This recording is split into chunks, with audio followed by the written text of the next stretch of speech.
campanha para a manutenção do nosso grupo.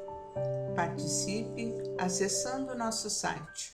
Olá amigos, olá irmãos que nos acompanham no canal do Grupo Espírita Francisco Xavier, esse momento de palestras, preces e radiações. Nós trazemos com muita alegria do nosso Evangelho segundo o Espiritismo, o capítulo que nos caiu hoje, que é o capítulo 12, para as nossas reflexões. Sejam todos bem-vindos, os trabalhadores da nossa casa, aqueles simpatizantes da doutrina espírita, frequentadores, sejam bem-vindos. Vamos então refletir sobre o item 9, Instruções dos Espíritos, e que nos fala sobre a vingança. A vingança, o autor é Jules Olivier, Paris, 1862. A vingança e o duelo são vestígios da barbárie, que tendem a desaparecer entre os homens. Que alívio, né? Então chegaremos a esse momento. São costumes selvagens que fazem a humanidade sofrer. A vingança é um sinal da inferioridade dos homens que a ela recorrem e dos espíritos que se juntam a eles para inspirá-la.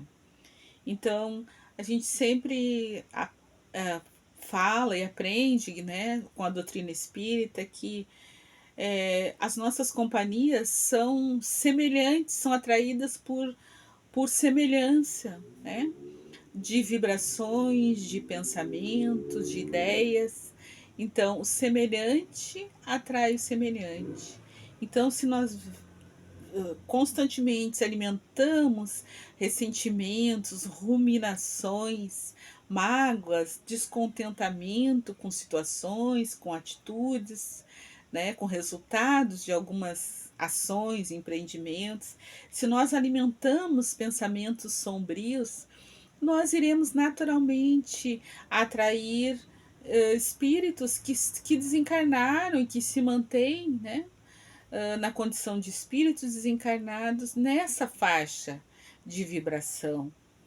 Então é disso que ele está falando, são costumes selvagens que fazem a humanidade sofrer, a humanidade encarnada e a humanidade desencarnada também, porque quando a gente carrega o mal dentro de nós, né? O Chico já dizia, né? O mal que me faz mal não é o mal que me fazem, né? É o mal que ainda está em mim, é o mal que eu ainda faço. Então, a vingança é um sinal de inferioridade dos homens que a ela recorrem e dos espíritos que se juntam a eles para inspirá-la. Então, a gente atrai as nossas companhias espirituais, não é? Portanto, meus amigos, que esse sentimento não deve jamais fazer parte do coração daquele que se diz espírita. Vingar-se é totalmente contrário ao ensinamento do Cristo que diz: perdoem os seus inimigos. E aquele que se recusa a perdoar não é espírita e também não é cristão. Né? A vingança é um sentimento tão nocivo quanto a falsidade e a baixeza, que são suas companheiras constantes, porque todo aquele que se vinga quase nunca o faz a céu aberto. Quando é mais forte, ataca ferozmente aquele a quem considera seu inimigo, bastando para isso a simples presença do desafeto para que cresça nele a cólera, a paixão e o ódio. Na maioria das vezes, ele toma uma aparência fingida, disfarçando no fundo do coração seus maus sentimentos. Seguindo caminhos escusos, persegue na sombra seu inimigo sem que ele de nada desconfie. Espera o momento mais favorável para executar sua vingança evitando correr algum risco, escondendo-se, vigia o inimigo sem cessar, preparando-lhe armadilhas odiosas e, quando surge a ocasião, derrama-lhe no copo o veneno mortal. Então, olha só, né? Que elementos assim duros, grotescos, né? Que artimanhas, que grosseria é essa postura de vida, esse comportamento na vida, no plano terreno, nas relações, né? Esse comportamento escorregadio, comportamento sombrio, né? Ressentido, magoado, ruminando situações. Olha que tipo de companhia nós podemos atrair para nós, né? Como nós podemos ser felizes quando a gente se recusa a aceitar que o outro também tem direito de ser feliz. Como nós podemos estar em paz conosco, nos aceitar como nós somos, na nossa imperfeição ainda, se nós não conseguimos aceitar o outro nas suas imperfeições, nos seus equívocos, né? Então apontamos o dedo para o outro e não nos damos conta que ao fazer isso, nós apontamos 3 dedos diretamente para nós. E vibrando nessa faixa por tempo prolongado, nós nos colocamos em risco, né? Nós nos colocamos com o campo mental, espiritual aberto às obsessões, não é? Quando o seu ódio não chega a tais extremos, ele ataca o inimigo em sua honra, em suas afeições. Faz uso da calúnia e das falsas insinuações que, habilmente semeadas aos 4 ventos, vão crescendo por onde passam. Então, nós temos o compromisso muito sério com a palavra, com o uso que nós fazemos da palavra, né? Então, de não sermos instrumentos da maledicência, de não sermos instrumentos do desamor, né? Do desequilíbrio do nosso próximo. Pedir a Deus sempre que nos conduza o pensar, o sentir, o falar, para que nada do que a gente diga possa ser usado para levar desequilíbrio e desarmonia aos corações, às mentes dos nossos irmãos. Mesmo que eles não consigam nos compreender, mesmo que eles ainda não consigam nos valorizar, mesmo que eles ainda expressem preconceito, aversão, incômodo com a nossa presença, a gente não pode mudar o outro, mas nós podemos escolher como nós vamos reagir, né? Como nós vamos agir diante da atitude do outro. Então, aqui ele fala que quando o seu ódio não chega a extremos, ele ataca nas suas afeições, né? Então é aquela palavra assim, solta no ar, como quem não quer nada, né? E deixando que o outro se sinta um pouco abaixo, um pouco inferiorizado, né? Invisibilizado e desconfortável de ser quem ele é, né?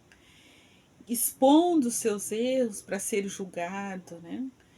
Então é um comportamento muito estranho, muito inadequado, muito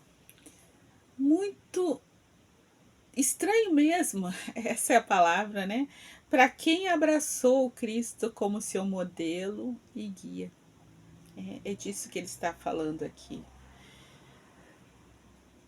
Então, dessa forma, quando o perseguido se apresenta nos lugares onde a calúnia e as falsas insinuações já passaram, se admira ao encontrar rostos frios onde antigamente encontrava rostos amigos e bondosos. Fica surpreso quando as mãos que se estendiam para ele agora se recusam a apertá-la. Enfim, fica arrasado quando seus melhores amigos e parentes se desviam e fogem dele. O covarde que se vinga dessa maneira é 100 vezes mais culpado do que aquele que enfrenta seu inimigo e o insulta pela frente, né? Às vezes a gente vê aquelas pessoas que são brabas, que são temperamentais, que se revoltam, que xingam e brigam, mas depois elas ficam numa boa, elas pedem desculpa, elas mesmas se dão conta do excesso e elas voltam a si, se dão conta e se desculpam. Mas esse aqui não, né? E tem uma frase popular que diz, né? A vingança é um prato que se come frio. Só que a gente fica se envenenando. É um prato que nós comemos, como diz, né? Ou seja, é um veneno, pensamentos negativos, pensamentos sombrios, pensamentos venenosos que irão envenenar primeiro a gente, para depois atingir o outro, né? Porque aquelas companhias que a gente atrai quando estamos nesse padrão vibratório, nós não sabemos por quanto tempo elas irão nos assediar na nossa jornada terrena, nesta e em outras, né, em outras etapas de vida. Então, parem, portanto, com esses costumes selvagens. Parem com esses costumes de outros tempos. Quer dizer, outros tempos é de quando? De quando a gente não conhecia o Cristo, de quando a gente ainda não sabia desse Evangelho, de quando a gente não conhecia as leis eternas de Deus, que fala sobre o perdão, o amor, a caridade, né? Enquanto a gente não conhecia essas obras básicas, e hoje nós temos todo esse material para a gente estudar, para a gente trabalhar na nossa reforma íntima. Não se justifica usar desses recursos, né, para atingir o outro, porque eu não sei em que condições o outro está, eu não sei como ele está para receber uma palavra ferina, não sei como está emocionalmente, espiritualmente aquela pessoa e até fisicamente. Às vezes um olhar de indiferença, de intolerância. Às vezes encontrar pessoas amigas virando as costas para ele vai jogá-lo em tal estado de depressão, de desânimo com relação à sua própria vida, e eu não sei que consequências pode ter isso, né? Parem, portanto, com esses costumes selvagens, parem com esses costumes de outros tempos. Todo espírita que se acha no direito de se vingar não será digno de figurar por mais tempo entre aqueles que tomaram por lema: fora da caridade não há salvação. Recuso-me a aceitar a simples ideia de que um membro da grande família espírita possa ceder ao impulso da vingança em vez de perdoar.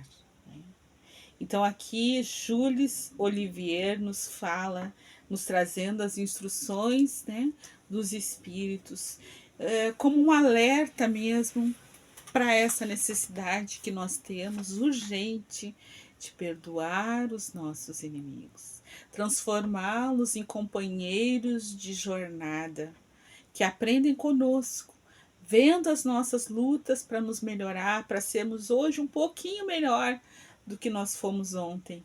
Vendo o nosso esforço, nosso desejo, a nossa prece constante a Deus, para que amanhã nós sejamos um pouquinho melhor do que somos hoje. Vendo as nossas quedas, vendo as nossas tentativas, nos acompanhando a jornada, os estudos, os momentos na casa espírita, vendo o nosso esforço para tolerar o nosso familiar difícil, vendo o nosso comportamento diante das perdas, diante dos fracassos, né? Nossa persistência em aprender a servir, vendo o nosso desejo de aprender a perdoar rapidamente aqueles que erram conosco, vendo isso, acompanhando essa nossa jornada, nós haveremos de transformar os nossos inimigos, encarnados e desencarnados, em companheiros de jornada. E quem sabe um dia em irmãos, em parentes queridos, né? que terão nos perdoado, porque se eles nos acompanham de tão pertinho, é porque provavelmente nós já fomos muito amigos e falhamos uns com os outros. Falhamos nós com eles ou eles conosco.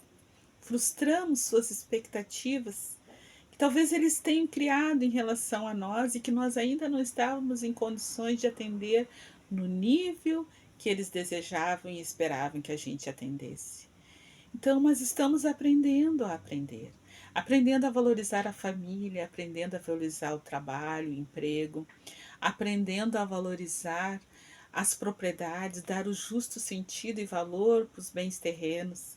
E agora, nesse sentido, eu lembrei, falando da lei da justiça e do amor, da caridade, que no momento em que nós trabalhávamos com as crianças sobre essa lei, veio uma inspiração de procurar a pirâmide de Maslow, que é um psicólogo americano que fala que os seres humanos têm 5 necessidades humanas básicas.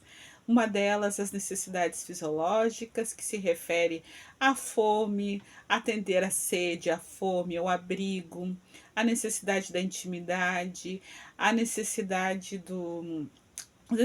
de excreções também, de ter um lugar para fazer essas excreções, de ter um teto, né? Então são necessidades fisiológicas, tudo que tem a ver com as necessidades do corpo físico. E essa seria a base da pirâmide de Maslow, né? Depois vem a necessidade de segurança, de se sentir seguro, de ter apoio, né? De saber que a sua vida não está ameaçada e que tem na sociedade existe uma rede de segurança e proteção com a qual ele pode contar, nesse sentir, nesse cuidado, né? Depois vem as necessidades sociais, a necessidade de amizade, de interação, né? Poder planejar uma vida como cidadão, né? Participando, ativo da sociedade. Depois vem a necessidade de autoestima. Na medida que eu estou exercendo um trabalho, uma profissão, que eu estou tendo retorno, eu estou podendo prever essas necessidades iniciais, eu começo a me sentir importante, a gostar mais de mim, né? Tem até uma música que fala, né, que o homem precisa de trabalho porque sem o seu trabalho o homem não tem honra, sem a tua honra ele morre, né? Então essas necessidades do trabalho, da renda, da participação, de poder aprender a servir, cuidar da sua saúde, são necessidades sociais, né? Para que ele tenha atendido a necessidade de autoestima, desenvolver seus dons, né? Até que, enfim, com essas necessidades atendidas, ele chegue à autorrealização, né? Quando ele vai viver a sua plenitude da sua espiritualidade, desenvolvendo seus dons, seus talentos. Então, tudo isso são necessidades que nós estamos aqui para materializar no plano terreno. E enquanto nós atendemos essas necessidades nossas, nós vamos ajudando os nossos irmãos a também alcançarem, a atenderem essas necessidades, porque nós vivemos em sociedade e a caridade é a básica, né? Então, nessa lei de justiça, amor e caridade, nos é colocado que nós devemos fazer ao outro o que gostaríamos que fizesse para nós. Então, enquanto nós buscamos atender às nossas necessidades humanas, nós também temos que nos habilitar para ajudar o nosso próximo a atender às suas necessidades humanas básicas. Fazer ao outro o que eu gostaria que fosse feito para mim.